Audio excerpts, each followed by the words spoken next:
বিসমিল্লাহির রহমানির রহিম। শুধু একটা হুকুমকে না মানার কারণে, শুধু একটা হুকুমকে না মানার কারণে আজ আসমান থেকে রং বেরঙের আযাব আমাদের উপর হেই আছে। আল্লাহ পাকের ওয়াদা, মালাহুল মৌলা ফালাহুল কুল। আরে তুমি আমার হও, আমি তোমার হব। আমি যেদিন তোমার হবো, আর মাখলুক কুটি থেকে জিবাইল তোমার গোলামি করতে বাধ্য হবে। তোমার গোলামি করতে বাধ্য হবে।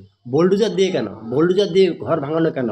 তোমার অতি চোখ তাকাও, যদি চোখ তাকায় তুলে চোখকে আমি ফুরিয়ে দেবো। যদি হাত চালায় তা হাতকে অচল করে দেবো। যদি পা চালায় তো পাকে অচল করে দেবো। এ আমার ওয়াদা। এ আমার না, তুমি শুধু আমার হও, আমি তোমার হবো। আর তুমি যদি আমার হও, আমি যেদিন তোমার হবো, আর মাখলুক তোমার গোলামি করতে বাধ্য হবে। কিউটি থেকে জিব্রাইল। ও বোল্ডুজার দিয়ে বাড়ি ভাঙা কেন? শুধু চোখ যদি তুলে তাকায় আমি চোখকে ফুরিয়ে দেবো। যে পা চালাচ্ছে পাকে অচল করে দেবো। তুমি শুধু আমার। এ আল্লাহ পাকের ওয়াদা। এ আল্লাহ পাকের ওয়াদা। আজ আমরা রাস্তা আমরাই করে দিচ্ছি। আজ আমরা লাত খাচ্ছি। আজ আমাদের বন্যাওয়ালা কেউ নেই। কেন হচ্ছে? শুধু আল্লাহর হুকুমকে না মানার কারণে। আল্লাহর হুকুমকে না মানার কারণে আমাদের বদ আমলের লতিয়া। তোমরা যেমন আমল করবে আসমান আল্লাহ ওই রকম ফেসলা করে। আল্লাহ পাকের ওয়াদা।